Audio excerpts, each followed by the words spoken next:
Radio voice of Sindh London जे सामीन खे सिक ऐं प्यार भरियो सलाम क़बूल हुजे। अॼु 15 मई 2018 अंगारे जो ॾींहुं बमुताबिक़ 28 शोबानुल मुअज़्ज़िम 1439 हिजरी। अवां जे पसंदीदा प्रोग्राम ख़बरुनि जी दुनिया में मां आहियां अवां जो मेज़बान फाज़िल चन्ना। कराची खां कश्मीर ताईं जो अहम ऐं ताज़ियूं ख़बरूं साण करे हाज़िर ख़िदमत आहियां।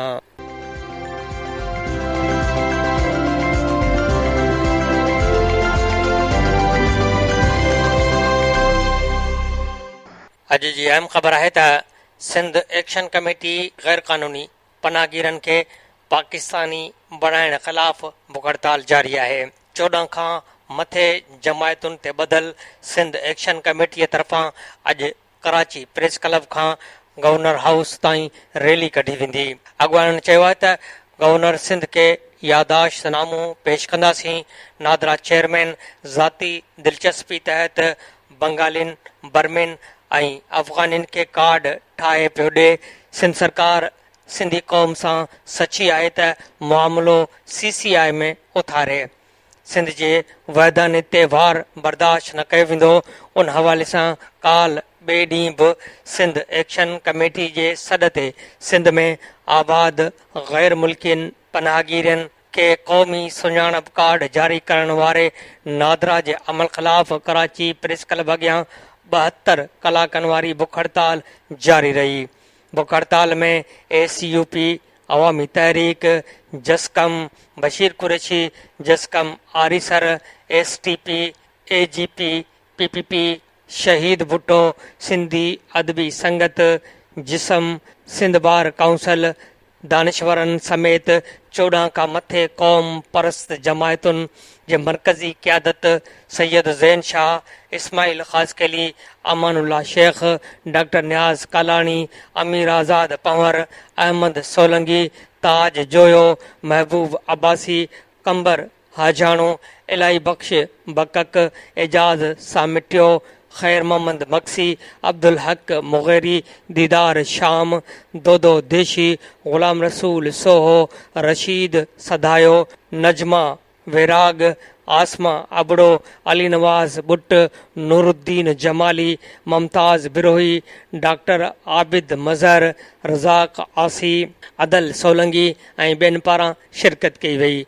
बुख हड़ताली कैंप ते सिंध एक्शन कमेटीअ जे अॻवान सैयद ज़ैन शाह ऐं ॿियनि प्रेस कॉन्फ्रेंस कंदे चयो त सिंध में धारी आबादकारी जे वालार ख़ासि तौर ते गैर मुल्की बंगालिन बर्मिन अफ़गानिन ऐं ॿियनि खे नादरा तरफ़ां गैर क़ानूनी तौरु सुञाणप कार्ड जारी करण ख़िलाफ़ सिंध एक्शन कमेटीअ तरफ़ां 3 ॾींहनि वारी बुख हड़ताल प्रेस क्लब कराची अॾो जारी आहे।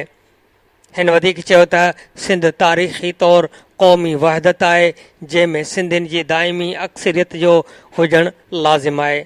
वफ़ाक़ ऐं सिंध जी हुकूमत जो फ़र्ज़ु आहे त हू सिंधियुनि खे पंहिंजे वतन में तहफ़ुज़ फ़राहम करे ऐं हर तरफ़ खां थींदड़ आबादी जे वालार जेका सिंध जे डेमोग्राफीअ लाइ वॾो ख़तरो आहे तंहिंखे क़ानूनी तौरु रोकियो वञे।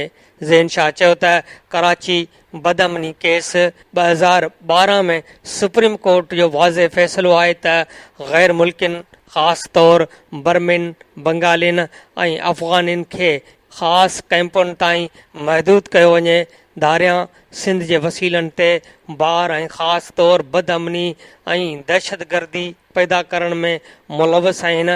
हिन चयो त नादरा चेयरमैन ओस्मान मुबीन जेको ज़ाती दिलचस्पी वठी गैर मुल्कियुनि खे सुञाणप कार्ड जारी करे रहियो आहे हू न सिर्फ़ सिटीज़नशिप एक्ट 1951 जी भञकिड़ी करे रहियो आहे पर मुआज़िज़ सुप्रीम कोर्ट जे फ़ैसिले जी तौहीन पिणु करे रहियो आहे। सिंध एक्शन कमेटी जो मुतालबो आहे त नादरा चेयरमैन खे फ़ौरी तौरु हटाए खेसि उन ॾोह जी सज़ा ॾिनी वञे। गैर मुल्कियुनि खे मिलियल शनाख़्ती कार्ड पासपोर्ट रद्द कया वञनि ऐं वोटर लिस्टुनि में शामिल नाला ख़ारिज कया वञनि। सिंध हुकूमत गॾियल मुफ़ादनि वारी काउंसिल में वफ़ाक़ी हुकूमत खां पुरज़ोर मुतालबो करे त ग़ैर मुल्कियुनि खे ख़ासि तौरु बर्मिन बंगालिन ऐं अफ़गानिन खे ॾेह नेकालीअ जा इंतज़ाम कया वञनि। ग़ैर मुल्कियुनि खे सिधी रीत शनाख़्ती कार्ड जारी करणु मुल्क जे सिटीज़नशिप एक्ट 1951 जी सिधी रीत भञकिड़ी थी रही आहे, जंहिंजो ज़िम्मेवार नादरा चेयरमैन ओस्मान मुबीन, वफ़ाक़ी घरू वज़ीर अहसन इक़बाल ऐं सिंध जो गवर्नर मोहम्मद ज़ुबैर आहिनि। हिन चयो त अॼु कराची प्रेस क्लब खां 72 कलाकनि वारी बुख हड़ताल ख़तमु थियण खां पोइ रैली जी सूरत में गवर्नर हाउस वेंदासीं, जिते गवर्नर खे मुतालबा ऐं यादाश्तनामो हवाले कंदासीं। अहम ख़बर आहे त इसराइली फ़ौज फ़लस्तीनी मुज़ाहिरीन ते अंधाधुंध फायरिंग करे 55 ॼणनि खे शहीद करे छॾियो, जॾहिं त 2200 खां वधीक ज़ख़्मी थी पिया आहिनि, जिन मां केतिरनि जी हालत ॻणती जोगी ॿुधाई पई वञे। परॾेही ख़बरू इदारे मूजिबि अमरीकी सफ़ारतखाने जे तल अबीब खां यरूशलम मुंतक़िलीअ जे मौक़े ते ग़ज़ा में हालतूं निहायत छिकताइण वारियूं थी वियूं आहिनि। इसराइली फ़ौज मुज़ाहिरीन ख़िलाफ़ ताक़त जो वहशियाणो इस्तेमालु कंदे 55 खां वधीक फ़लस्तीनियनि खे शहीद करे छॾियो आहे। ॻुड़ आणींदड़ गैस ऐं फायरिंग जे नतीजे में 2230 ॼणा ज़ख़्मी थी पिया आहिनि, जिन मां केतिरनि जी हालत ॻणतीअ जोगी ॿुधाई पई वञे। ज़ख़्मियुनि में ॿार, औरतूं ऐं सहाफ़ी बि शामिल आहिनि। इसराइली फ़ौज ज़ुल्म जी इंतिहा कंदे ॿारनि, औरतुनि ऐं बुज़ुर्गनि खे बि तशदुद जो निशानो बणायो। आलमी क़ानून जी ख़िलाफ़ वर्ज़ी कंदे सहाफ़ियुनि खे बि इस्तिस्ना न ॾिनी वई ऐं उन्हनि खे बि निशानो बणायो वियो। इसराइली बरबरीयत बावजूदि हज़ारे फ़लस्तीनी अमरीकी सफ़ारतखाने जी मुंतक़िली ख़िलाफ़ सरापा एहतिजाज बणियल आहिनि। सिहत वारे खाते मूजिबि 38 फ़लस्तीनियनि जी हालत ॻणती जोगी आहे, जंहिंजे करे शहादतुनि जे अंग में इज़ाफ़ो थी सघे थो। वाज़े रहे त अमरीकी सफ़ारतखाने जे यरूशलम मुंतक़िलीअ बाबति अमरीकी सदर डोनाल्ड ट्रंप तरफ़ां जारी कयल वीडियो पैगाम बैदि वाइट हाउस मां हिकु ब्रीफिंग नोट जारी कयो वियो आहे, जंहिं में चयो वियो आहे त सफ़ारतखाने जे मुंतक़िलीअ वारे क़दम जो इहो मतिलबु न आहे त अमरीका इसराइल फ़लस्तीन तक़रार जी ॻाल्हियुनि में हतमी पोज़ीशन वठी छॾी आहे। सफ़ारतखाने जी मुंतक़िली इसराइल ऐं फ़लस्तीन में अमुन जी अहम ज़रूरत हुई। गॾियल क़ौमुनि जे इंसानी हक़नि वारे high commissioner Zeid Ra'ad al Hussein Gaza Israel सरहद ते तशदुद जी सख़्त मुज़म्मत कई आहे। बरतानवी परॾेही सेक्रेटरीअ जो चवणु आहे त हू ग़ज़ा में इंसानी जानियुनि जे ज़ियान ते इंतिहाई ॾुखोयल आहे। असीं सम्झूं था त ॿिन्ही धुरियुनि खे हथियारनि जे इस्तेमाल में तहमुल जो मुज़ाहिरो करणु घुरिजे। बरतानिया इसराइली सफ़ारतखाने जी मुंतक़िलीअ वारे फ़ैसिले सां इतफ़ाक़ नथो करे ऐं इहो सम्झे थो त अमरीका ग़लति वक़्त ते ग़लति चाल खेॾे रहियो आहे। इसराइल डिफेंस फोर्सिस जो चवणु आहे त इसराइल ग़ज़ा सरहद ते 13 जायुनि ते 40,000 फ़लस्तीनी पुर तशदुद मुज़ाहिरनि में शरीक आहिनि ऐं इहा असांजी ज़िमेवारी आहे त इसराइली इलाइक़नि ऐं शहरनि जे तहफ़ुज़ वारी मिशन खे मुकमल कयूं। मुज़ाहिरीन बाह जा गोला ऐं बाह वारो मवाद, हिफ़ाज़ती कुंडेदार तार ऐं IDF फ़ौजियुनि ते उछलाए रहिया आहिनि ऐं टायर साड़े रहिया आहिनि, पथर उछलाए रहिया आहिनि। ह्यूमन राइट्स वॉच ऐं एमनेस्टी इंटरनेशनल इसराइली फ़ौज तरफ़ां ताक़त जे इस्तेमाल जी मज़म्मत कई आहे। वाज़े रहे त अमरीकी सफ़ारतखाने जी मुंतक़िली वारे ऐलान खे अमली जामू पाराइण लाइ खयल क़दमनि बैदि हज़ारे फ़लस्तीनी रस्तनि ते निकिरी आया आहिनि। Radio voice of Sindh London जे प्रोग्राम ख़बरुनि जी दुनिया में अॼु जी अहम ख़बर अवां जे समातुनि जे नज़र कयमि। अहम ख़बर आहे त कोटड़ीअ में SSP जामशोरो परवेज़ उमराणीअ जे ख़ासि टीम ADRC जे इंचार्ज मुमताज़ गोपांग जे अॻुवाणीअ में कोटड़ीअ भरिसां ॿोलाड़ी लॻ ॻोठ ढबो शोरो जे 2 रहवासियुनि निज़ाम शोरो ऐं अज़ीज़ शोरो खे ॿोलाड़ी लिंक रोड तां मुसाफ़िर गाॾियुनि खां फुर करण जे इल्ज़ाम हेठि मुबैना मुक़ाबिलो ॼाणाए ज़ख़्मी हालत में गिरफ़्तार करण जी दावा कई आहे। ज़ख़्मी ॿिन्ही ॼणनि खे कोटड़ी तहलके इस्पताल में दाख़िल करे उते फर्स्ट एड ॾिनी वई। राब्तो करण ते पुलिस ॿुधायो त असांजी पुलिस पार्टी बोलाड़ी रोड ते गश्त करे रही हुई त ॿ फोरू ईंदड़ वेंदड़ गाॾियुनि खां फुर करण जी कोशिश करे रहिया हुआ, जंहिं ते हिननि पुलिस खे ॾिसी फायरिंग कई। जवाबी फायरिंग में ॿिन्ही फोरुनि खे ज़ख़्मी हालत में गिरफ़्तार कयो वियो आहे। फोरुनि वटां फुर थियल मोबाइल फोन ऐं फुर में इस्तेमालु थियल रिपीटर पिस्टल बि हथु कयो वियो आहे। उन्हनि ख़िलाफ़ ड्यूटी अटका फुर करण जो ॾोह हेठि केस दाख़िल कया वेंदा। ख़बर आहे त सिंध में पाणीअ जी खोट 50% ताईं पहुची वई। सिंध जे आबादगारनि पाणीअ जी खोट जो ज़िम्मेवार अरसा खे करार ॾेई छॾियो आहे।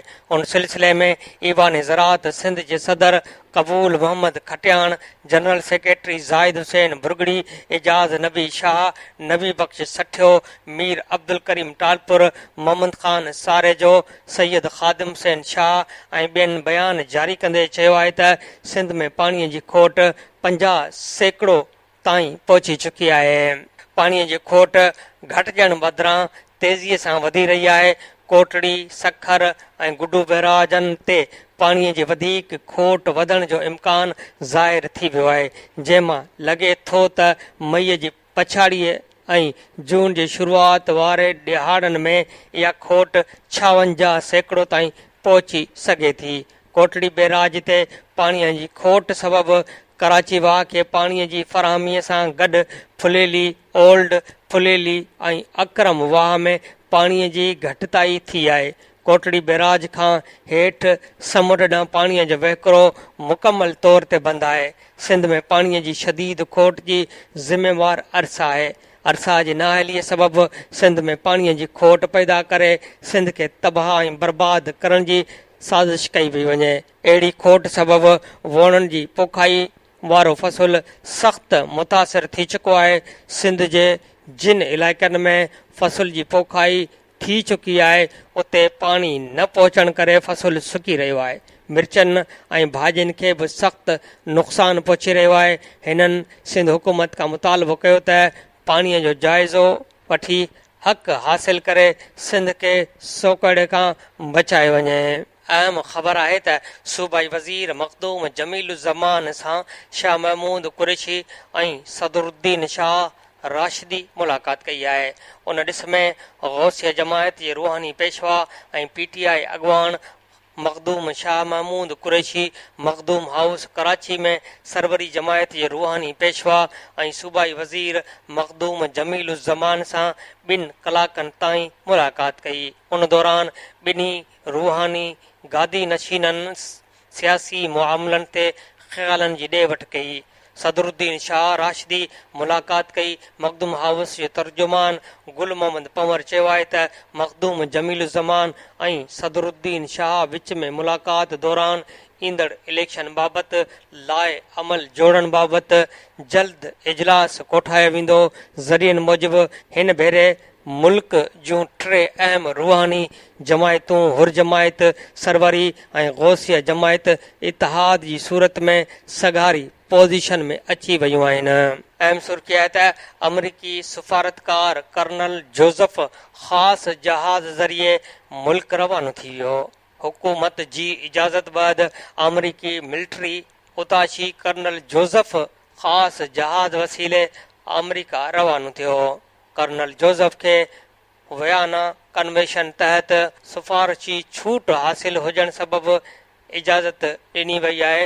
ज़रिया अमरीका ख़ातिरी कराई आहे त कर्नल जोज़फ ख़िलाफ़ वयाना कन्वेंशन तहत कार्रवाई कई वेंदी।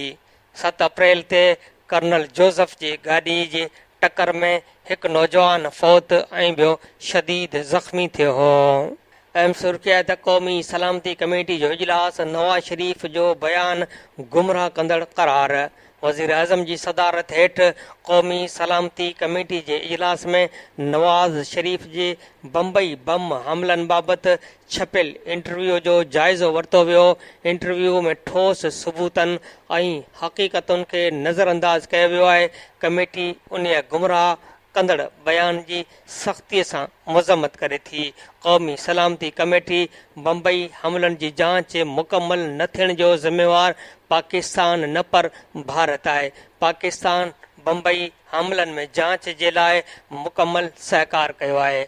पाकिस्तान भारत सां कलभूषण यादव ऐं समझौता एक्सप्रेस सान्हे ते ताउन जे लाइ बि मुंतज़िर आहे। इजलास बैदि जारी कयल गॾियल बयान में इज़हार।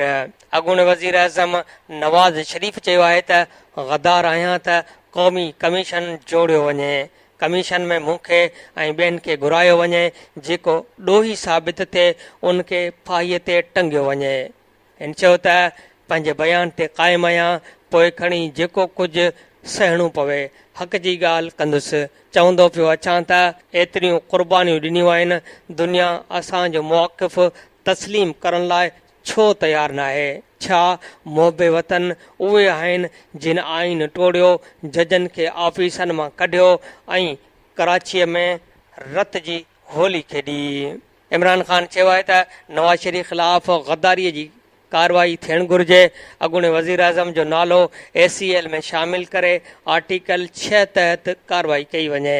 इहा जांच कई वञे त नवाज़ शरीफ़ जे पुटनि जा भारतीय शख़्सियतनि सां केतिरा कारोबार आहिनि। मुस्लिम लीग नून संदसि सफ़ाइयूं ॾेई रही आहे, जॾहिं त हू पाण पंहिंजो मौक़िफ़ ते बीठो आहे। सिंध असेंबलीअ में बि नवाज़ शरीफ़ जे बयान ख़िलाफ़ ठहराव मंज़ूर।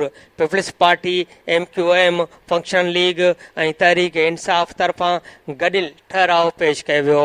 नवाज़ लीग जे मेंबरनि एजाज़ शेराज़ी ऐं अमीर हैदर शेराज़ी समेत समूरनि मेंबरनि ठहराव जी हिमायत कई। नवाज़ शरीफ़ बम्बई हमलनि बाबति ॾिनल बयान में आर्टिकल 91 तहत खयल कसम जी बि भंजकड़ी कई आहे। ठहराव जो मतन ही ईवान मियां नवाज़ शरीफ़ जे रवैये जी मज़म्मत कंदे घुर थो करे त हू क़ौम खां माफ़ी वठे। अहम ख़बर आहे त सांगड़ में पाणीअ बहिरान ख़िलाफ़ शटर बंदि हड़ताल ऐं धरणो। सांगड़ में 2 महीननि खां पाणीअ जे बहिरान ख़िलाफ़ शटर बंदि हड़ताल कई वई। चैम्बर ऑफ कॉमर्स, शहरी एक्शन कमेटी ऐं शहरनि जे सॾ ते ज़िलई इंतिज़ामिया, आपाशी अमले ऐं बल्दिया ख़िलाफ़ शटर डाउन हड़ताल कई वई, जंहिं सबबि शहर जा मुख्य कारोबारी मर्कज़ लियाकत मार्केट, शाही बाज़ार, MA जनाह रोड, रहमत शाह चौक ऐं थाणो रोड समेत ॿिया इलाइक़ा बंदि रहिया, जॾहिं त चैम्बर ऑफ कॉमर्स अॻवान मलक शेर मोहम्मद, यामीन लालो, शहरी एक्शन कमेटी जे हसन अस्करी, अब्दुर्रहीम ख़ासकेली, शहरी मुबारक संजराणी, तुफ़ैल अहमद राजपूत, ॼाम ग़ुलाम कादिर उनड़, रोचीराम सूफ़ी अमजद ऐं ॿियनि जी अॻवानीअ में नेशनल प्रेस क्लब साम्हूं मुज़ाहिरो करे धरणो हंयो वियो ऐं आपाशी अमलदारनि ख़िलाफ़ सख़्त नारेबाज़ी कई वई। अॻवाननि चयो त सांगड़ खे 9 साल अॻु मेठड़ाऊ कैनाल खां 2 फुटनि जे पाइप लाइन ॾिनी वई हुई, जंहिंजो कमु अॼु ताईं मुकमल न थियो आहे। जेकॾहिं उन पाइप लाइन जो कमु मुकमल थी वञे त कंहिं हद ताईं पाणीअ जी खोट ख़तमु थी वेंदी। शहर में 2 महीननि खां पाणीअ जे बहिरान बावजूदि ज़िलई इंतिज़ामिया आपाशी अमलदारनि ख़िलाफ़ का बि कार्रवाई करण लाइ तयारु न आहे। नारा ऐं मिठड़ाऊ कैनाल मुकमल तौर ते हली रहिया आहिनि, पर सांगड़ जे टोरी शाख खे पाणी न पियो ॾिनो वञे। पाणीअ जी मुनसिफ़ाना विर्छ न थियण करे शहर में पाणीअ जो बहिरान संगीन थी वियो आहे। आपाशी वारनि हथ सां पाणी बंदि करे छॾियो आहे। हिते पाणीअ ते सियासत कई वञे पई। रमज़ान जो महीनो अचण बावजूदि पाणीअ जी फ़राहमीअ लाइ के बि जोगा उपाउ न वरिता विया आहिनि, रुगो ठला दिलासा ॾिना पिया वञनि। हिननि आला अख़्तियारनि खां मुतालबो कयो त शहर में पाणीअ जी खोट ख़तमु करे परेशानी खां बचायो वञे। ॿिए तरफ़ मिठी शहर में बि पीअण जे पाणीअ जो बहिरान शिदत इख़्तियार करे वियो। सेशन जज पाणीअ खोट जो नोटिस वठंदे लाॻापियल खाते खां 3 ॾींहंनि अंदरि रिपोर्ट तलब करे वरिती। मिठी में पीअण जे पाणीअ जो बहिरान वधी वियो। सिविल जज जे दौरे दौरान वाटर सप्लाई जे तलाउ ख़ाली नज़र आया। पाणी खोट जे ख़बरुनि जो सेशन जज थरपारकर मुश्ताक अहमद कलवड़ सख़्ती सां नोटिस वठी छॾियो। सिविल जज अब्दुल कादिर खोसो मिठी ऐं नवकोट वेझो पाणीअ जे तलाउनि जो दौरो कयो, जिते तलाउ मुकमल तौरु ख़ाली नज़र आया, जंहिं ते सिविल जज सख़्त कावड़ जो इज़हार कंदे अहिड़ी रिपोर्ट जमा कराइण बैदि सेशन जज मुश्ताक अहमद कलवड़ आपाशी खाते खां 3 ॾींहंनि अंदरि रिपोर्ट तलब करे वरिती। सेशन जज पाणी खोट बाबति वरितल नोटिस बैदि लाॻापियल खाते में थरथलो मची वियो ऐं शहरियुनि ख़ुशीअ जो इज़हार कयो। मिठी में पाणी जी खोट शिदत इख़्तियार करे वई। शहरी पाणी फुड़े फुड़े लाइ तरसण लॻा आहिनि। अहम ख़बर आहे त नवाबशाह पुलिस दौलतपुर जे खंभे क़तल कयल नौजवान शागिर्दनि जा कातिल गिरफ़्तार न कया। पुलिस पटे भाइयुनि खे बचाईंदे संदुनि गिरफ़्तारीअ लाइ का बि जोगी कार्रवाई न कई। वाक़े जी जांच लाइ जोड़ियल कमेटी बि को बूटो न ॿारियो। काज़ी अहमद पुलिस तरफ़ां 12 मई ते नवाबशाह जे डिस्ट्रिक्ट एंड सेशन कोर्ट ॿाहिरां खंभण बैदि तशदुद करे क़तल कयल दौलतपुर जे ॻोठ मिठा ख़ान जोखियो वासी नौजवान इंटर जे शागिर्द सजाद जोखियो जा जवाबदार गिरफ़्तार न थिया। DIG शहीद बेनज़ीराबाद अहमद यार चौहान तरफ़ां जोड़ियल टे रुकनी कमेटी वाक़े जी रिपोर्ट पेश न कई। इब्तिदाई पोस्टमार्टम रिपोर्ट में मक़तूल जे जिस्म ते तशदुद जा निशान ज़ाहिर थियण बावजूदि पुलिस पटे भाइयुनि जी वंगार वहंदे केस में जवाबदार ॼाणायल अॻूणे SHO काज़ी अहमद ग़ुलाम सरवर ज़रदारी ASI अली बख़्श मगसी ऐं नंढे मुंशी अली रज़ा गोरचाणी समेत ॿियनि जवाबदारनि खे गिरफ़्तार न कयो। ख़बर आहे त चौदगीअ जे ॻोठ ख़ान मोहम्मद ॾाहरीअ में ॻोठाणे गुल मोहम्मद शेख जा 2 ॿार 2 सालनि जो असग़र ऐं 4 सालनि जी अनीला शेख उरड़ीअ विगे 3 ॾींहंनि अंदरि फ़ौत थी विया, जॾहिं त वधीक 3 ॿार 3 सालनि जी रुख़साना, 1.5 साल जो लतीफ़ ऐं 2 सालनि जी रानिया शेख बीमारी में मुब्तला आहिनि। मासूम ॿारनि जे फ़ौत थियण सबबि घर में कोराम मतल आहे। इलाइक़े में ॾुख जी लहर पखिड़ियल आहे। उन ॾिस में ॻोठाणनि गुल मोहम्मद शेख, आशिक़ माजिद ऐं मुख़्तियार शेख मीडिया आॾो दायो त ॻोठ में उरड़ी पखिड़जण सबबि ॿार फ़ौत थी रहिया आहिनि। बीमार ॿारनि जूं ज़िंदगियूं ख़तरे में अची वियूं आहिनि, पर सिहत खाते जे डॉक्टरनि जी टीम अञा ताईं न पहुची सघी आहे। अहम ख़बर आहे त नवाबशाह में ॾाढाईअ बैदि क़तल कयल मासूम ॿारड़ीअ जो केस दाख़िल कयो वियो। नवाबशाह में 2 ॾींहं अॻु सॻे मारोट हथां वहशत जो निशानो बणजण बैदि बेदर्दीअ सां कोही क़तल कयल 8 वरहनि जी मासूम ॿारड़ी शुमाइला जो पोस्टमार्टम करायो वियो, जॾहिं त जवाबदार ग़ुलाम हुसैन भट्टी जी DNA टेस्ट लाइ जुज़ा वरिता विया, जेके टेस्ट लाइ ॼामशोरो लेबोरेटरी मोकिलिया विया। पुलिस वारदात में इस्तेमालु थियल छुरी पुण हथ करे वरिती, जॾहिं त मक़तूल जे पीउ मोहम्मद नियाज़ भट्टी नवाबशाह जे B सेक्शन थाणे ते ग़ुलाम हुसैन पुट मोहम्मद अकरम भट्टीअ ख़िलाफ़ क़तल ऐं ॾाढाई जो केस दाख़िल कराए छॾियो, जॾहिं त ॿारड़ी जे जनाज़े नमाज़ अदा करण बैदि संदसि मढ़ मिटीअ माउ हवाले कयो वियो। संदसि आख़िरी रस्म में नवाबशाह जे म्यूनिसिपल चेयरमैन ऐं ॿियनि शिरकत कई। अहम ख़बर आहे त पनुआकिल जे ॻोठ शहबाज़ी बिलू में कारा इल्ज़ाम हेठि ॿिटो क़तल कयो वियो। जवाबदार अब्दुल कयूम बिलू पंहिंजे भाइटीअ फिरदोस बिलू ऐं नौजवान अमजद बिलूअ खे कारा इल्ज़ाम हेठि क़तल करे छॾियो।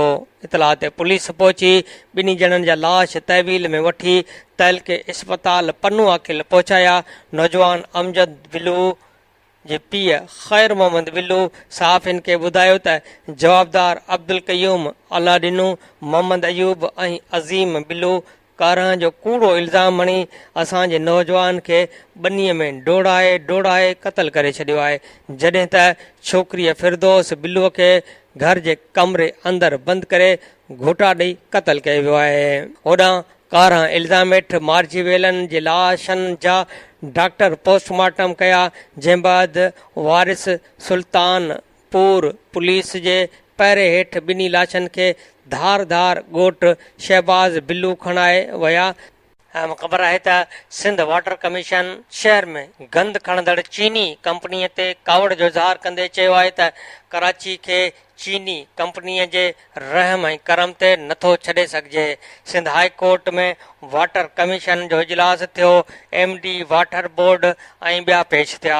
MD साल्ट वेस्ट बोर्ड ताहा फारूकी ॿुधायो त ओभर ऐं ॾखण ज़िले में चीनी कंपनी 400 मुलाज़िम मुक़ररु करे रही आहे। जस्टिस रिटायर्ड अमीर हानी मुस्लिम चयो त उन्हनि जा पैसा काटियो तमाशो लॻो पियो आहे। इहा कंपनी दर दर वञी गंद खणण जी पाबंद आहे। साम्हूं अची चीनी ॿोलीअ में ॻाल्हाइनि था त असां न सम्झी सघूं, ईअं न हलंदो। कमीशन घटि मुलाज़िम रखण ते तइदाद जे हिसाब सां चीनी कंपनीअ ते ॾंड विझण जो हुकुम ॾींदे चयो त जेके मुलाज़िम कम ते नथा अचनि उन्हनि खे फ़ारिग करियो। जेकॾहिं चीनी कंपनी मुआहिदे ते अमल नथी करे त कराची खे चीनी कंपनीअ जे रहम करम ते नथो छॾे सघिजे। जेकॾहिं चीन में अहिड़े नमूने कमु कयो वञे त उते गोलियूं हणी क़तल करे छॾीनि था। हिकु भेरो चीनी वज़ीर आज़म पाकिस्तानी हम मनसब खे ॿुधायो हो त हिकु भेरो चीन में बिजली वई हुई त 5 ज़िम्मेवारनि खे गोली हई वई हुई ऐं हाणे सवाल ई पैदा नथो थिए त बिजली हली वञे। कुझु माण्हू जेल न वेंदा तेसि ताईं न सुधरंदा। चीनी कंपनीअ जे मैनेजर चयो त चीन में हिकु हुकूमत आहे ऐं हिते केतिरा ई इदारा, तंहिं करे चीन सां पाकिस्तान जी भेट नथी करे सघिजे। कमीशन चीनी मैनेजर खे छंड पटींदे चयो त हिते लुटण आया आहियो, न गाॾियूं आंदियूं, मुलाज़िम भर्ती न कया, रुगो पैसा खाइण में मसरूफ़ आहियो। वाटर बोर्ड जे वेबसाइट ते पंपिंग स्टेशननि मां पाणी आमद ऐं निकाल जो तफ़सील न हुअण ते कावड़ जो इज़हार कंदे अमीर हानी मुस्लिम MD वाटर बोर्ड खे चयो त जेकॾहिं माण्हुनि खे पाणी नथा ॾेई सघो त निज़ाम ठीके ते ॾेई छॾियो। हुकूमत खे पैसा बि मिलंदा ऐं अवां खे पघार वक़्त ते मिलंदी। वालमैन खां वठी मथे ताईं ख़राबियूं ई ख़राबियूं आहिनि। कमीशन जे सरबराह MD वाटर बोर्ड खे चयो त तव्हां माण्हुनि शहर मां पाणी ख़तमु करे छॾियो आहे। तव्हांजा पंहिंजा माण्हू पाणी फ़राहम करण में दिलचस्पी न पिया वठनि। जेसिताईं 2 या 4 माण्हुनि खे फ़ारिग न कयो वेंदो कमु सही न थींदो। जिते वञूं था त उते पाणी न मिलण जूं शिकायतूं मिलनि थियूं। तव्हां पहिरियों ॾींहं खां ग़ैर संजीदा आहियो। केतिरनि ई ॾींहंनि खां को हिकु कमु न ठीकु कयो आहे। शहर में पाणीअ जी खोट वधी रही आहे, उनजो ज़िम्मेवार केरु आहे? हिन चयो त हाइड्रेंट ते बि मिली भगत हली रही आहे। 5 माण्हुनि खे टैंकर ॾिना वञनि था। पहिरियां 4000 में जिते टैंकर मिलंदो हो हाणे 12000 रुपया लॻनि था। रमज़ान शरीफ़ खां अॻु निज़ाम ठीकु करियो। रमज़ान में शिकायत मिलणु न घुरिजे। तव्हांखे 3 ॾींहं ॾियां थो, समूरियूं ख़राबियूं ठीकु करियो। MD वाटर बोर्ड चयो त कोताही कंदड़नि ख़िलाफ़ कार्रवाई करे रहियो आहियां। 20 मुलाज़िम मुअतल आहिनि। अमीरानी मुस्लिम सुनवाई अंगारे ताईं मुलतवी करे छॾी। अहम ख़बर आहे त आम चूंडुनि जो वक़्तु वेझो ईंदे ई मेहड़ तइलके में सियासी सरगर्मियूं तेज़ थी वयूं आहिनि। PP तोड़े तहरीक इंसाफ़ हिक ॿिए जा हामी टोड़ण लाइ नों चोटीअ जो ज़ोर लॻाइण शुरू करे छॾियो आहे। जॾहिं त PP जे केतिरनि अॻुवाणनि ईंदड़ आम चूंडुनि में PP टिकेट हासिल करण लाइ पार्टी क़यादत खे दरख़्वास्तूं उमाणे छॾियूं आहिनि। SUP MMA ऐं ग्रैंड अलायंस जा उमेदवार बि चूंड मैदान में लहंदा। मेहड़ जे क़ौमी तोड़ी सूबाई तक ते PP ऐं तहरीक इंसाफ़ में ज़बरदस्त मुक़ाबले जो इम्कान आहे। अहम सुर्ख़ी आहे त हैदराबाद में गर्मीअ बावजूदु लोड शेडिंग माण्हुनि जो जीअण जंजाल करे छॾियो। हाली रोड, टंडो वली मोहम्मद, फ़कीर जो पिड़, किलाथ मार्केट ऐं ॿियनि इलाइक़नि में कलाकनि जा कलाक बिजली गुम। नसीम नगर, अब्दुल्ला टाउन, शीदी ॻोठ, सरश नगर, भिटाई टाउन ऐं ॿियनि इलाइक़नि में लोड शेडिंग सबबि माण्हू परेशान। केतिरनि ई इलाइक़नि में ट्रांसफार्मर सड़ियल, घरनि में पाणीअ जी खोट, कारोबार मुतासिर थियण सबबि वापारियुनि खे नुक़सान। लोड शेडिंग कारोबार तबाह कयो आहे। दुकानदारनि जूं दाऊं, बिल भराइण बावजूदि बिजली नथी मिले, केरु दाह बि नथो ॿुधे शहरनि जूं दाहूं। क़ौमी अवामी तहरीक जे मरकज़ी सदर अयाज़ लतीफ़ पलीजो चयो आहे त करप्शन जो बदतरीन दौर अंजाम खे पहुचण वारो आहे। सिंध जो अवाम GDA जो साथ ॾे 10 सालनि दौरान लुटियल दौलत जे पाई पाई जो हिसाब वरितो वेंदो। ईंदड़ दौर अवाम जी तब्दीली, तरक़ी ऐं ख़ुशहालीअ वारो आहे। हू हैदराबाद में शहरनि जे वफ़द सां ॻाल्हाए रहियो हुयो। हिन वधीक चयो त पाणीअ ते हुकूमती वॾेरनि ऐं वज़ीरनि जा धाड़ा आहिनि, उन करे पुछड़ीअ में पाणी न आहे। माण्हू पीअण जे पाणीअ खां वठी लाशनि खे गुस्ल ॾियण लाइ बि परेशान आहिनि। PP जे ज़राअत दुश्मन पॉलिसियुनि जे करे हारी ऐं आबादगार कंगाल थी विया आहिनि। ईंदड़ शफ़ाफ़ इलेक्शन खां पोइ 3 सूबनि वांगुरु सिंध मां बि PP जो सफ़ायो थी वेंदो। ज़रदारी PP ऐं सिंध सां उहो हशर कयो आहे जेको ज़ियाउल हक़ ऐं परवेज़ मुशरफ बि न करे सघिया। ज़फ़र अली शाह चयो आहे त पीपल्स पार्टी में ज़रदारी लीग बणिजी वई आहे। सरकार शर्मसारीअ खां बचण लाइ पुराणा कम कराए अवाम खे धोखो ॾेई रही आहे। 10 सालनि में सिंध हुकूमत अवाम खे कुझु बि न ॾिनो। कमाल देरोबर सां मेड़ाके के ख़िताब। अहम ख़बर आहे त मीरपुर ख़ास में तइलीमी बोर्ड जे मुलाज़िमनि मुतालबनि जी मंजता लाइ कलम छॾ हड़ताल कंदे मेन गेट ते एहतियाजी धरणो आयो। बोर्ड में नंढनि मुलाज़िमनि मुतालबनि जी मंजता लाइ ऑफिसनि जी तालाबंदी करे एहतिजाज कयो। मुलाज़िमनि सुबुह जो 9:30 वॻे खां 2 वॻे ताईं एहतिजाज जारी रखियो। आपका जे जनरल सेक्रेटरी अली शान शाह ॻाल्हाईंदे चयो त असांजा 22 मुतालबा हुआ जंहिं ते 2 हफ़्ता अॻु कयो। उन वक़्तु इम्तिहान हली रहियो हो ऐं चेयरमैन इम्तिहाननि में एहतिजाज न करण जो चयो, पर अञा ताईं को मुतालबो मंज़ूर न आहे थियो, जंहिं करे एहतिजाज करे रहिया आहियूं। हिननि चयो त हुकूमत जेके पोस्टूं अपग्रेड कयूं उहे बोर्ड में अपग्रेड न कयूं पियूं वञनि। ॿिए तरफ़ बोर्ड मुलाज़िम ज़ुल्फ़कार डोगर, अब्दुल सत्तार मलक ऐं ॿियनि चयो त असांखे कमरनि में ताला हणी बंदि कयो वियो आहे ऐं कमु करणु नथो ॾिनो वञे, असांखे आज़ादु करायो वञे। आपका ज़िले सदर मीर मोहम्मद पालारी चयो त बोर्ड में नंढनि मुलाज़िमनि खे तंग कयो पियो वञे। रोज़ खेनि नौकरियुनि मां कढण जूं धमकियूं ॾेई हरासां कयो थो वञे। असांजा जाइज़ मुतालबा आहिनि, मंज़ूर नथा कया वञनि। हिननि चयो त एहतिजाज पुरअमन हो, कंहिंखे बंदि नाहे कयो। ड्रामा करे जाइज़ मुतालबनि तां हथु खणाइण जी कोशिशि कई पई वञे। मुतालबा मंज़ूर न थिया त एहतिजाजी दाइरो वधायो वेंदो। अहम सुर्ख़ी आहे त बदीन में मज़दूरनि जो नौकरियूं न मिलण ख़िलाफ़ एहतिजाजी मुज़ाहिरो। मज़दूरनि चयो त मनपसंद माण्हुनि खे मज़दूर कोटा ते नौकरियूं ॾिनियूं पियूं वञनि। मज़दूरनि जी हक़ तलफ़ी कई पई वञे। हिननि मुतालबो कयो त मज़दूरनि लाइ 5% कोटा रखी वई आहे, उन ते अमल कयो वञे। अहम सुर्ख़ी आहे त मीरपुर ख़ास में संजर चांग वासण जो मुड़ुसु ऐं साहुरनि ख़िलाफ़ एहतियाजी मुज़ाहिरो कंदड़ औरत जो चवणु हो त मानी देर सां ॾियण ते मुड़ुसु किरशन तशदुद जो निशानो बणाए घरां कढी छॾियो आहे। वाक़े जी दाह संजर चांग थाणे ते ॾिनी हुई, पर पुलिस केस दाख़िल न कयो आहे। अहम सुर्ख़ी आहे त रतो देरो में बिजलीअ जी लोड शेडिंग ख़िलाफ़ PTI जे सॾ ते शहरी रोडनि ते निकिरी पिया एहतियाती मुज़ाहिरो करे टायरनि खे बाहियूं ॾेई सेप्को ऑफिस आॾो धरणो हयो वियो। काल रते दौरो में बिजली जी हथरादू लोड शेडिंग ख़िलाफ़ PTI जे सॾ ते शहरियुनि पारां एहतियाती मुज़ाहिरो कयो वियो।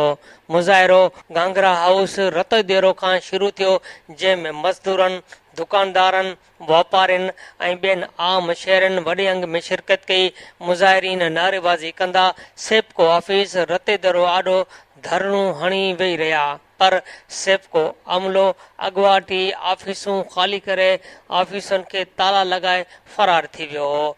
मछरियल मुज़ाहिरीन टारनि खे बाहियूं पुन ॾिनियूं। मुज़ाहिरीन सेप्को ऑफिस जे गेट आॾो धरणो हणी रते देरो शिकारपुर रोड बंदि करे छॾियो, जंहिं सबबि 6 कलाक ताईं ट्रैफ़िक मुअतल थी वई।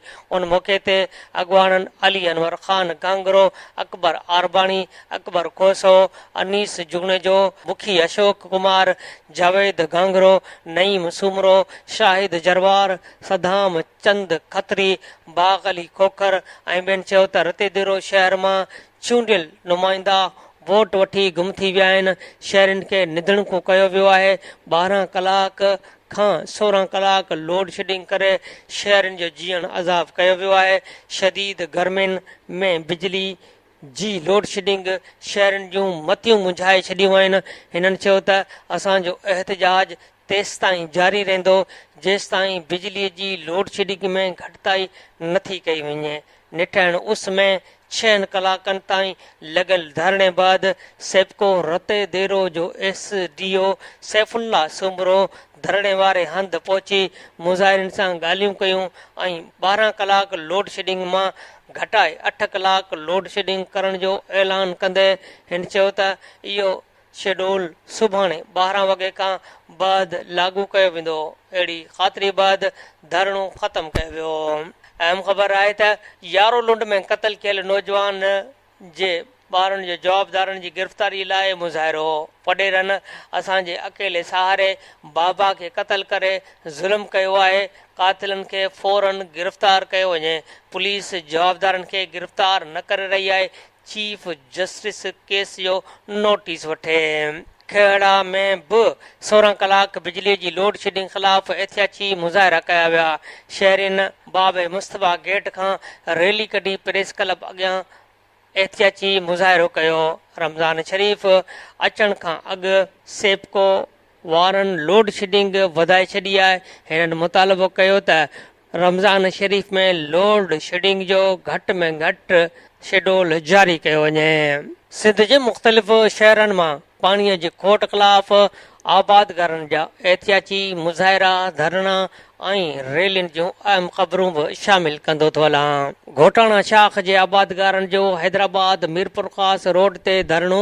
घोटाणा, बिलोरी ऐं कैसर माइनर जो पाणी बंदि थियण सबबि ख़रीफ़ जी पोखी बि नाहियूं करे सघिया। आबादगारनि चयो त आपाशी वारा बासरनि जे वारे में पाणीअ खोले नंढनि आबादगारनि जे वारे में शाखूं बंदि था करे छॾीनि। हिननि चयो त घोटाणा शाख में पाणीअ जी खोट ख़तमु करे करप्ट ऑफिसरनि ऐं अमलदारनि ख़िलाफ़ कार्रवाई कई वञे। रब मेहर शाह में पाणीअ जे लाइ जसकम ऐं तहरीक इंसाफ़ जो गॾियल एहतियाती मुज़ाहिरो। फैज़ वाह जे उजण माइनर ऐं अमुन शाख में पाणीअ खोट सबबि आबादगार तबाह थी रहिया आहिनि। अॻुवाणनि चयो त आपाशी खाते जा कामोरा पैसनि एवज़ मुंड जे ज़मींदारनि खे पाणीअ विकिरो करे रहिया आहिनि। पुछड़ीअ में पाणीअ खोट सबबि फसल सुकी पिया। करप्ट कामोरनि ख़िलाफ़ कार्रवाई करण जी घुर कई। बबली माइनर जो मरमती कमु कंदड़ ठेकेदार ख़िलाफ़ एहतियाती मुज़ाहिरो। ठेकेदार माइनर जी मरमती कम में नाक़िस मटीरियल इस्तेमालु करे रहियो आहे। संदसि ख़िलाफ़ जांच कई वञे। सांगड़ में नूरी माइनर जे आबादगारनि जो आपाशी खाते ख़िलाफ़ एहतियाती मुज़ाहिरो। सभई आबादगारनि पाणीअ लाइ सांगड़ सब डिवीज़न जे कामोरनि ख़िलाफ़ एहतियाती मुज़ाहिरो कयो। आपाशी खाते वारा पाणीअ जा पैसा वठी बि पाणी न ॾेई रहिया आहिनि। पीअण जो पाणी जो बि बहिरान पैदा थी वियो आहे। हिननि चीफ जस्टिस खां मुतालबो कयो त पाणी विकिरो कंदड़ अमलदारनि ख़िलाफ़ कार्रवाई करे हिसे जो पाणी ॾियारियो वञे। फैज़गंज जे वाहन में पाणीअ खोट ख़िलाफ़ आबादगारनि जो एहतियाती मुज़ाहिरो ऐं धरणो। आबादगारनि फैज़गंज, अली नवाज़, विहूं 15 वाह ऐं उन मां निकिरंदड़ शाख़ुनि में पाणीअ लाइ आपाशी ऑफिस अॻियां धरणो हंयो वियो। हिननि चयो त सॼो पाणी बासरनि जे केलनि जे फसल में वञे थो। ज़मींदार खुले आम लिफ्ट मशीनूं लॻाए पाणी चोरी वापराए रहिया आहिनि। पाणीअ चोरनि ख़िलाफ़ कार्रवाई कई वञे। आबादगारनि पाणीअ खोट मथां खां बहानो बणाए आबादगार मुंड जे आबादगारनि ऐं बा असरनि खे पाणी विकिरो करे ॾेई रहिया आहिनि, जेके मशीनूं हणी पाणी खणी रहिया आहिनि।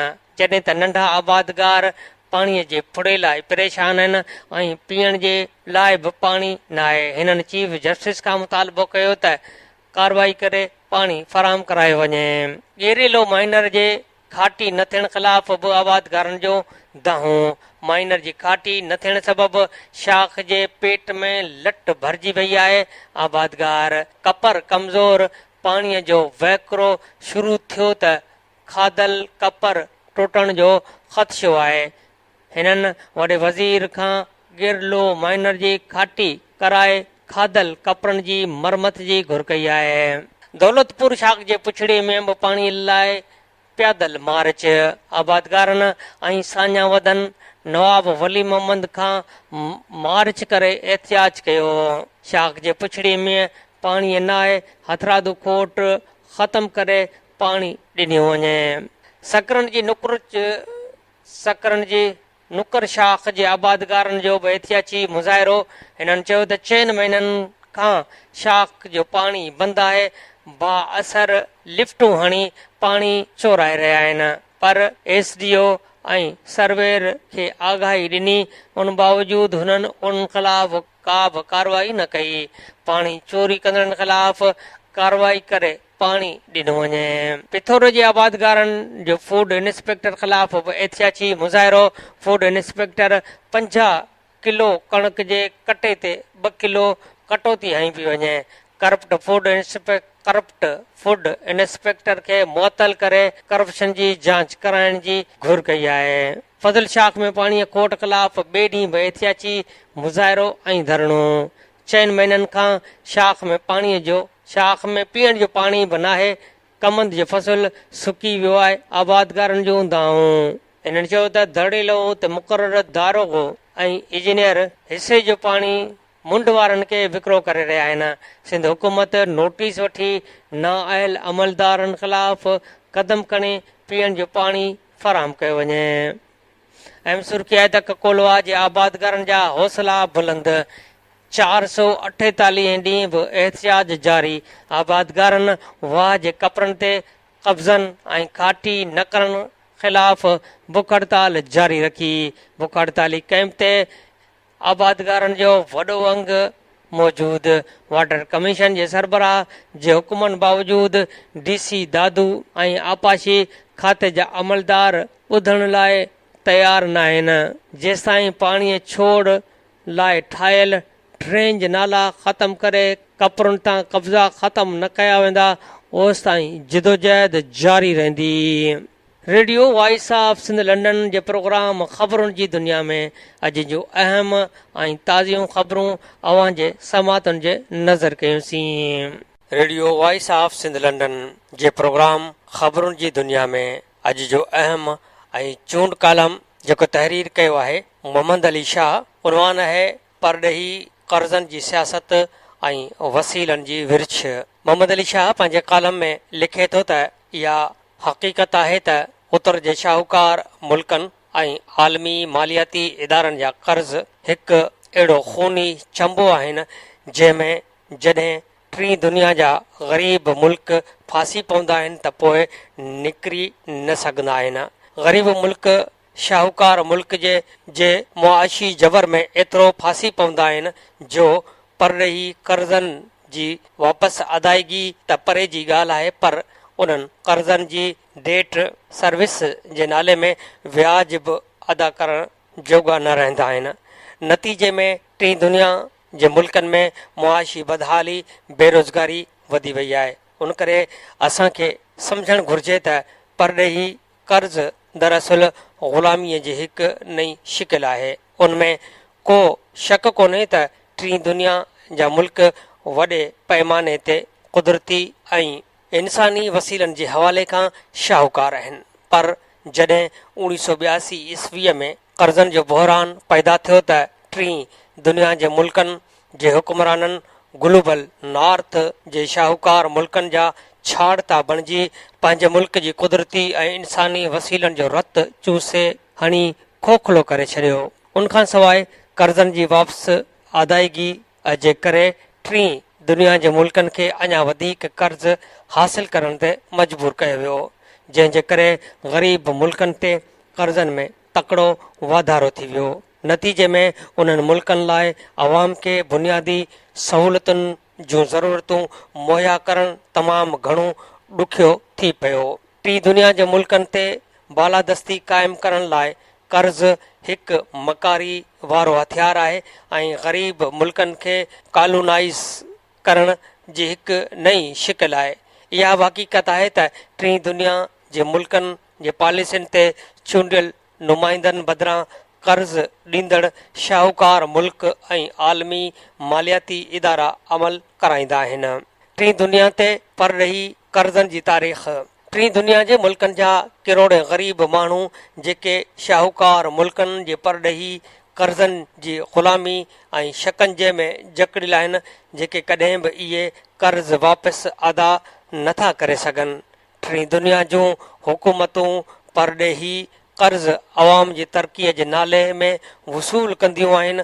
कर्ज़नि जी शुरूआति दरअसल आसान वापसी क्रेडिट जे तरीक़े सां थी ऐं कर्ज़ ॾींदड़ मुल्कनि खे तमामु घणो शाहूकार बणायो, पर कर्ज़ वठंदड़ मुल्कनि पंहिंजे मुल्क जे ॿारनि ऐं अवाम खे बुख ऐं बदहालीअ जे वर चाढ़े छॾियो ऐं उन्हनि जे ख़ानदाननि खे ग़ुर्बत जे ओढ़ा में उछले छॾियो। अचो त आलमी क़ुवतुनि जी पाण में मिली भगत जी बुनियाद जी खोज न करियूं ऐं दुनिया जे शाहूकार मुल्कनि तरफ़ां टीं दुनिया जे ग़रीब मुल्कनि जे इस्तेसाल जी तारीख़ जो अभ्यास करियूं त उन्हनि कहिड़े तरीक़े सां टीं दुनिया जे मुल्कनि खे ज़हरीले कर्ज़नि जे शिकंजे में फासायो ऐं मुआशी ऐं सियासी ग़ुलाम बणायो। अव्हां खे ॿुधाईंदो हलां त 19वीं सदी असल में कॉलोनियलिज़म ऐं इस्तेसाल जी सदी रही आहे। 19वीं सदीअ जे आख़िर ताईं घणो करे समूरी दुनिया यूरोप जे कंट्रोल में हुई। यूरोपियन ॿियनि मुल्कनि जे कचे माल जो इस्तेसाल कयो ऐं उन्हनि मुल्कनि जे अवाम ते जबर ऐं ज़ुल्म पिणु कयो।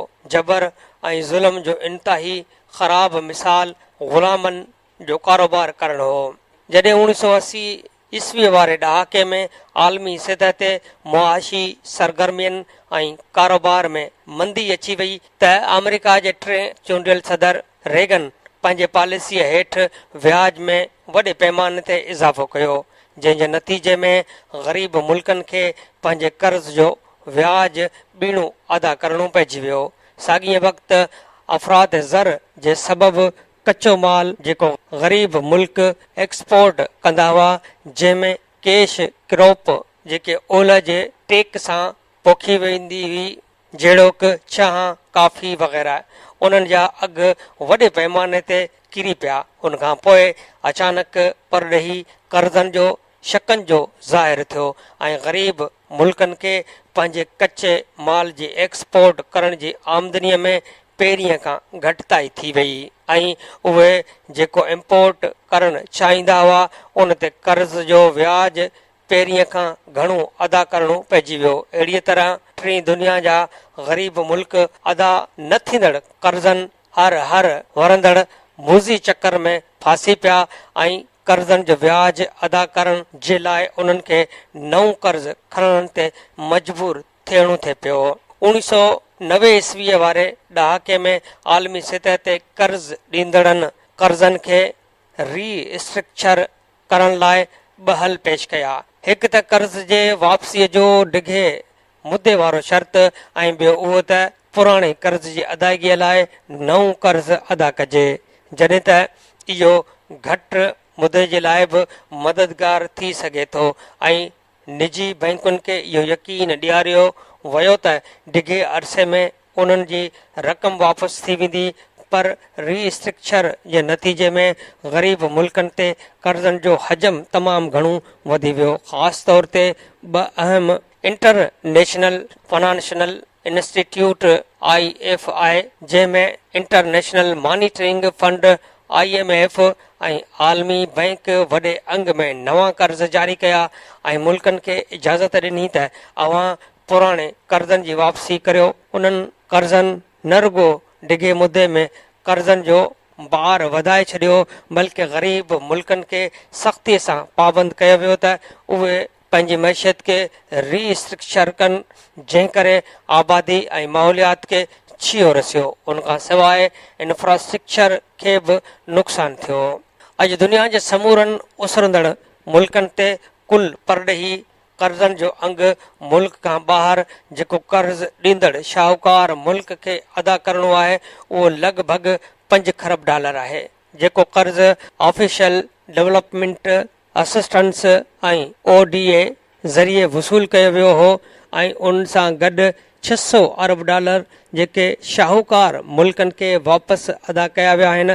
पर ग्लोबल फाइनेंशियल इंटेग्रिटी जी FIA 2012 जी रिपोर्ट असांखे ॿुधाए थी त उसरंदड़ मुल्कनि कुल $1.3 खरब वसूल कया, जंहिंमें समूरी इमदाद, सीड़पकारी ऐं समुंड पार मुल्कनि खां आमदनी बि शामिल आहे। पर साॻिए साल $3.3 खरब कर्ज़ ॾींदड़ मुल्कनि खे वापसि कया विया।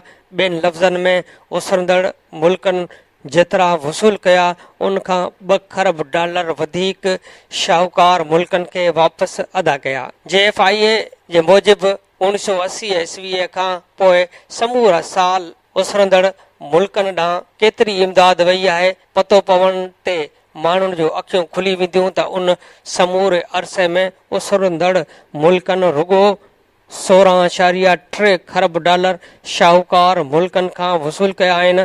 पोइ अंदाज़ो लॻायो त केतिरी रक़म ग्लोबल साउथ खां ग्लोबल नॉर्थ ॾांहुं वापसि अदायगीअ जी सूरत में मुंतक़िल थी हूंदी। 1980 ईस्वीअ खां उसरंदड़ मुल्क व्याज जे अदायगीअ में $4.2 खरब शाहूकार मुल्कनि खे अदा करे चुका आहिनि। उसरंदड़ मुल्क इमदाद जे नाले में जेके कर्ज़ वसूल कंदा आहिनि ऐं उन्हनि खे $1 जे बदिले $24 वापसि करणा पवंदा आहिनि। उन तरीक़े सां असल शाहूकार मुल्क ग़रीब मुल्कनि जे तरक़ी न करे रहिया आहिनि, पर ग़रीब मुल्क शाहूकार मुल्कनि जी तरक़ी करे रहिया आहिनि। ग़रीब मुल्कनि खे ख़ैरात जी ज़रूरत कोन्हे, उन्हनि खे इंसाफ़ जी ज़रूरत आहे ऐं इंसाफ़ ॾियणु को ॾुखियो न आहे। शाहूकार मुल्क ग़रीब मुल्कनि जो इज़ाफ़ी कर्ज़ मनसूख़ करे उन्हनि खे आज़ादु कनि त जीअं उहे पंहिंजे पुराणे कर्ज़ जो व्याज अदा करण बदिरां पंहिंजी रक़म मुल्क जे माण्हुनि जी तरक़ीअ ते ख़र्च कनि। जेकॾहिं असां नॉर्थ खां साउथ ऐं साउथ खां नॉर्थ जे मुल्कनि ॾांहुं मुख़्तलिफ़ मालियाती वहिकरनि या मुंतक़िलीअ जे भेट कंदासीं त पतो पवंदो त परॾेही कर्ज़ जेको ऑफिशियल डेवलपमेंट असिस्टेंस ODA ज़रिए वसूल थिए थो ऐं रिमिटेंसिस जेके समुंड पार एमिग्रेटन्स पंहिंजे मुल्क मोकिलींदा आहिनि, इहा रक़म उनखां तमामु घणी घटि हूंदी आहे। जेका कर्ज़ ॾींदड़ मुल्क ऐं परॾेही कारपोरेशन्स उसरंदड़ मुल्कनि में कारोबार करे वापसि शाहूकार मुल्कनि ॾांहुं मोकिले छॾींदा आहिनि। उनखे वधीक सम्झण लाइ आऊं हिते 2012 साल जो मिसाल ॾींदुसि त उसरंदड़ मुल्कनि जी हुकूमतुनि $133 अरब परॾेही कर्ज़ वसूल कयो ऐं उन जे बदिले में $182 अरब कर्ज़ ॾींदड़नि खे वापसि कया, जेको नाणो वसूल थींदड़ रक़म खां तमामु घणो आहे। हक़ीक़त में तरक़ी कंदड़ मुल्कनि में वॾे पैमाने ते समुंड पार कमाईंदड़ माण्हू 350 अरब डॉलर रेमिटेंस जी सूरत में मोकिलींदा आहिनि, जेका ODA खां 2.6 भेरा वधीक आहे। ऐं हिते उहो ज़रूरु उजागर कंदुसि त मल्टी नेशनल कॉरपोरेशन्स वॾी सतह ते जेको नफ़ो कमाइनि थियूं उन जो तरक़ी कंदड़ मुल्कनि मां वहिकिरो या मुंतक़िली साल 2012 में 678 अरब डॉलर तेज़ीअ सां ॿाहिरि वियो ऐं उहो तरक़ी कंदड़ मुल्कनि जी तरक़ी या समाजी ख़िदमतुनि में इस्तेमालु न कयो वियो। उहो सच आहे त वसीलनि ऐं दौलत जी विरासत में अण बराबरी ऐं नाइंसाफ़ी तमामु घणी वधी रही आहे, जंहिं करे दुनिया जे शाहूकार ऐं ग़रीबनि में तमामु वॾी विथी पैदा थी वई आहे। ऑक्सफैम जी हिकु नई रिपोर्ट मूजिबि त दुनिया जे 8 शाहूकार माण्हुनि वटि एतिरी दौलत आहे जेतिरी दुनिया जी अधु आबादी यानी 3.6 अरब माण्हुनि वटि दौलत आहे। इहा हक़ीक़त आहे त इंसाननि विच में हिकु पासे मुआशी ऐं समाजी तौरु दौलत तमामु वॾो फ़र्क़ु पैदा कयो आहे त ॿिए पासे पूरी दुनिया में दौलत ऐं आमदनीअ जी विर्छ में वॾे पैमाने अण बराबरी अवाम खे गुस्सो ॾियारींदड़ आहे।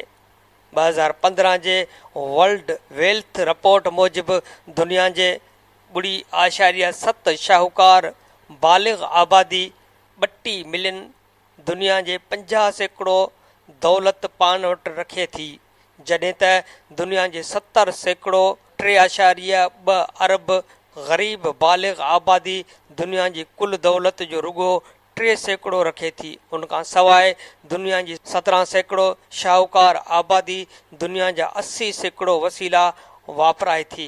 बाक़ी दुनिया जे 84% ग़रीब आबादी यानी 5 अरब माण्हू दुनिया जे 20% वसीलनि ते भाड़ीनि था, जंहिं जे नतीजे में दुनिया जा अरबे माण्हू ज़िंदगीअ जे समूरियुनि बुनियादी ज़रूरतुनि ख़ुराक, पाणी, अझे ऐं सफ़ाई सुथराईअ खां बग़ैर पंहिंजी हयाती गुज़ारीनि था।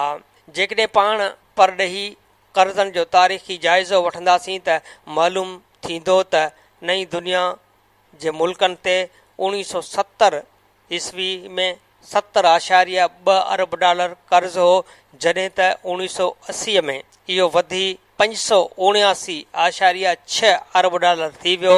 अॼु उन्हनि ग़रीब मुल्कनि ते लॻभॻि 5 खरब डॉलर खां बि वधीक कर्ज़ थी वियो आहे, जॾहिं त इहे मुल्क डेट सर्विस नाले में व्याज उनखां बि टीण ते अदा करे चुका आहिनि, पर कर्ज़नि जो अंगु घटिजण जे बदिरां वधे पियो।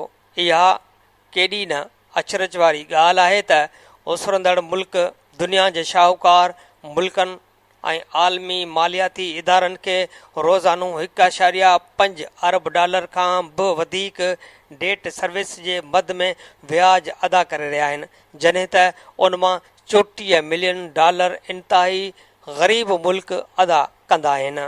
ग़ैर ज़िम्मेवार, नाजाइज़ ऐं ग़ैर मुनसिफ़ाणो कर्ज़ हक़ीक़त में थियण त ईअं घुरिजे हा त परॾेही कर्ज़ टे दुनिया जे ग़रीब मुल्कनि खे तरक़ीअ लाइ ॾिना वञनि हा। उनखां सवाइ कर्ज़ सही शर्तनि ऐं ज़िम्मेवार तरीक़े सां ॾिना वञनि हा त जीअं उन्हनि कर्ज़नि जे ज़रिए रोज़गार खे हथी ॾेई सघिजे, छो त टी दुनिया जा किरोड़े ग़रीब माण्हू जेके ग़ुर्बत जे चकर में जकड़ियल आहिनि, उन्हनि खे बि तरक़ीअ जा मौक़ा फ़राहम थी सघनि हा। अक्सर उसरियल मुल्कनि जी तजुर्बनि जे केसनि मां मालूम थियो आहे त शाहूकार ऐं आलमी मालियाती इदारा जेके ॼाणी वाणी अरबें डॉलर कर्ज़ जे मद में टे दुनिया जे करप्ट हुकूमतुनि खे ॾींदा आहिनि त जीअं उहे उन्हनि जूं सियासी वफ़ादारियूं ख़रीद करे सघनि। उनखां सवाइ बेकार ऐं महांगनि मनसूबनि लाइ कर्ज़ ॾियणु जिन मां वधि खां वधि नफ़ो हासिल थी सघे, जेके कर्ज़ आबादीअ खे कॾहिं बि को फ़ाइदो न ॾेई सघनि बल्कि अवाम खे नुक़सानु पहुचे। मिसाल तौरु न्यूक्लियर पावर प्लांट कुझु कर्ज़ त भेटकेत जे दौर में हासिल कया विया, पर जॾहिं उन्हनि मुल्कनि आज़ादी हासिल कई त कर्ज़ बि आज़ादीअ सां गॾु उन्हनि ताईं मुंतक़िल थी विया। उनजो मतिलबु इहो थियो त इहे मुल्क पैदाइशी कर्ज़ी थी विया। उन करे ई त अहिड़ा कर्ज़ ग़ैर मुनसिफ़ाणे, ग़ैर ज़िम्मेवार ऐं नाजाइज़ आहिनि। आमरनि जे दौर जा कर्ज़, इहा सभिनी खे भली रीति ॼाण आहे त दुनिया जा शाहूकार मुल्क ऐं आलमी मालियाती इदारा परॾेही कर्ज़ वॾे पैमाने ते टे दुनिया जे केतिरनि ई मुल्कनि ते ग़ैर जमहूरी तरीक़े सां हुकूमत कंदड़ आमरनि जे दौर में ॾींदा आहिनि, जेके परॾेही कर्ज़ हक़ीक़त में ग़ैर मुनसिफ़ाना ऐं ईज़ा ईंदड़ हूंदा आहिनि। इहे आमिर जेके जाबिर ऐं करप्ट तौरु सुञाता वेंदा आहिनि। मिसाल तौरु इराक़ में सदाम हुसैन गल्फ़ खे जंग जो मैदान बणाइण लाइ ओलह ऐं अरब मुल्कनि खां कर्ज़ वठंदो रहियो। ख़ासि तौर ते सर्द जंग जे दौरान केतिरनि ई आमरनि ऐं करप्ट हुकूमतुनि खे कर्ज़ हासिल करण में का बि ॾुखियाई न रही आहे। उन्हनि आमरनि हमेशह पाण खे वधि खां वधि कम्यूनिस्टनि जे ख़िलाफ़ु ज़ाहिरु कयो आहे। उनखां सवाइ अरबें डॉलर परॾेही कर्ज़ हासिल करे वॾनि माण्हुनि जी बेतहाशा ऐश इशरत ते ख़र्च कया विया। उन्हनि आमरनि इहो परॾेही कर्ज़ अवाम ते जबर ऐं ॾाढ करण लाइ हथियारनि ते ख़र्च कयो। जॾहिं त उन्हनि डिक्टेटरनि खां अवाम वॾी जमहूरी जिदोजहद खां पोइ छुटकारो हासिल कयो त इहे वेंदे वेंदे वॾे हजम में कर्ज़ अवाम जे ॻीचीअ में विझी विया। हिन वक़्त ताईं टी दुनिया जे मुल्कनि ते जेतिरो कर्ज़ आहे उन मां 20% जेको कुल कर्ज़ जो 500 अरब डॉलर थिए थो, उहो आमरनि जे दौर हुकूमत में वरितो वियो आहे। अॼु पाकिस्तान समेत दुनिया जे ग़रीब मुल्कनि जी तरक़ीअ में वॾी रुकावट शाहूकार मुल्कनि ऐं आलमी मालियाती इदारनि जा नाजाइज़ ग़ैर मुनसिफ़ाना ऐं ग़ैर ज़िम्मेवार परॾेही कर्ज़ आहिनि, जिन जे करे ग़रीब मुल्कनि खे डेट जे नाले में वॾे पैमाने ते कर्ज़नि जो व्याज अदा करणो पवे थो, जंहिं जे नतीजे में इहे मुल्क पंहिंजे माण्हुनि खे बुनियादी ऐं ज़रूरी सहूलतूं जिन में पीअण जो साफ़ पाणी, सिहत ऐं तइलीम मुहैया करण में नाकाम हुया आहिनि। इहा ॻाल्हि दुरुस्त आहे त केतिरा ई ग़रीब मुल्क परॾेही कर्ज़नि जो डेट सर्विस यानी व्याज अदा करण ते तमामु घणो ख़र्च कंदा आहिनि, जेको उन्हनि मुल्कनि जी सिहत जी बजेट खां बि घणो हूंदो आहे। जेकॾहिं ग़रीब मुल्क दवाउनि, पीअण जे साफ़ पाणी ऐं तइलीम ते ख़र्च करण जे बदिरां परॾेही कर्ज़नि जो व्याज शाहूकार मुल्कनि खे अदा कंदा रहंदा त पंहिंजे मुल्क जे अवाम जे हयातियुनि खे कीअं बचाए सघंदा। इंसानी हक़नि जे आलमी पदरनामे मुताबिक़ धरतीअ जे ॻोल्हे ते रहंदड़ हर माण्हू मुफ़्त तइलीम, मुनासिब ख़ुराक, रिहाइश ऐं सिहत जी सहूलत ऐं ॿियनि समाजी ख़िदमतुनि ताईं रसाईअ जो हक़ रखे थो। उन करे परॾेही कर्ज़नि में जकड़ियल मुल्कनि जी हुकूमतुनि ते उन ॻाल्हि जो दबाउ नथो विझी सघिजे त उहे पंहिंजे माण्हुनि जे हक़नि जे ख़िलाफ़ वर्ज़ी करे दुनिया जे शाहूकार मुल्कनि जे परॾेही कर्ज़नि जो व्याज अदा कनि ऐं पंहिंजे शहरियुनि जी ज़िंदगी ऐं उन्हनि जे रोज़गार खे ख़तरे में विझनि। पाकिस्तान में कर्ज़नि जी सियासत ते ईंदड़ आर्टिकल में लिखंदुसि। Radio voice of Sindh London जे प्रोग्राम ख़बरुनि जी दुनिया में अॼु जो अहम ऐं चूंड कालम जेको तहरीर कयो हुयो मोहम्मद अली शाह। उनवान हुयो परॾेही कर्ज़नि जी सियासत ऐं वसीलनि जी विर्छ। अवां जे समातुनि जे नज़र कयोसीं। प्रोग्राम ख़बरुनि जी दुनिया रोज़ानो सुबुह जो 7:30 वॻे, मंझंदि जो 12:30 ते ऐं शाम जो 7 वॻे नशर कयो वेंदो आहे। ॿुधण न विसारींदा। प्रोग्राम जे हवाले सां पंहिंजा कमेंट्स ऐं राया असांजी हिन ईमेल ते ॾींदा। ईमेल आहे info@radiovoiceofsindh.com। तव्हांजे रायनि ऐं कमेंट्स जो इंतज़ारु रहंदो। हाणे radio voice of Sindh London जे प्रोग्राम ख़बरुनि जी दुनिया जो वक़्तु पुॼाणीअ ते पहुतो। वरी ॿिए बुलेटिन में हाज़िर थींदासीं। ओसि ताईं फाज़िल चना खे ॾींदा इजाज़त। अल्लाह निगहबान।